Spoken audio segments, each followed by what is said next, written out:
السلام علیکم، کیسے ہیں بچوں؟ آج کی کہانی ہے ایک دن کا راجا۔ اخلاقی کہانیاں سبق آموز کہانیوں میں ویلکم۔ اکبر اپنے والدین کے ساتھ رہتا تھا۔ والد اپنی تھے۔ اکبر سرکاری اسکول میں پڑھتا تھا۔ اسے کہانیاں پڑھنے کا شوق تھا۔ وہ ہر وقت سوچتا تھا کہ کاش میں کسی ملک کا راجا ہوتا، میں بہت امیر ہوتا، جو چاہتا وہ کرتا۔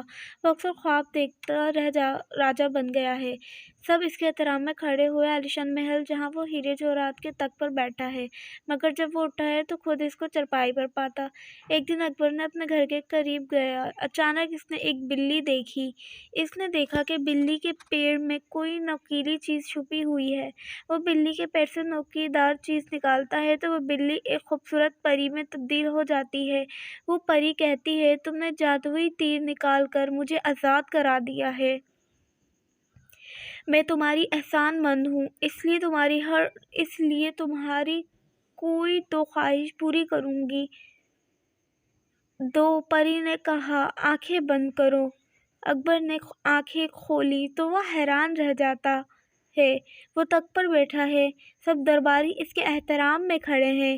ایک درباری کہتا ہے، حضور والا، آپ کے لیے کھانا تیار ہے۔ کھانا دیکھتے ہی اس کی آنکھیں پھٹی کی پھٹی رہ جاتی ہیں۔ اتنا لذیذ کھانا اس نے پہلے کبھی نہیں کھایا تھا، مگر اس کے ساتھ کئی مسئلے درپیش آتے ہیں۔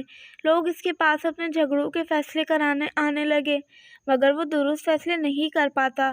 زیادہ کھانا کھانے کی وجہ سے وہ بیمار رہنے لگا۔ اکبر نظام حکومت صحیح طریقے سے سنبھال نہیں پایا، اس لیے پڑوسی ملک کے بادشاہ نے اس کے مالک کی کمزور حالت دیکھ کر اس پر حملہ کر دیا۔ اکبر کو جنگ میں لڑنے کا کوئی تجربہ نہیں تھا، اس لیے وہ ہار گیا۔ پڑوسی ملک کے بادشاہ نے اسے باسی کھانا ملتا وہ اپنے گھر کو یاد کرتا ہے، جہاں پر اسے کوئی مشکل نہیں تھی۔ اس کی طبیعت ٹھیک رہتی تھی، اسے کھانے کو خالص غذا ملتی تھی۔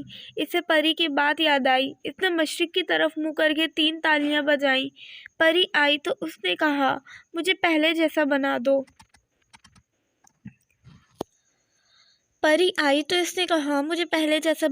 پری نے کہا، آنکھیں بند کرو۔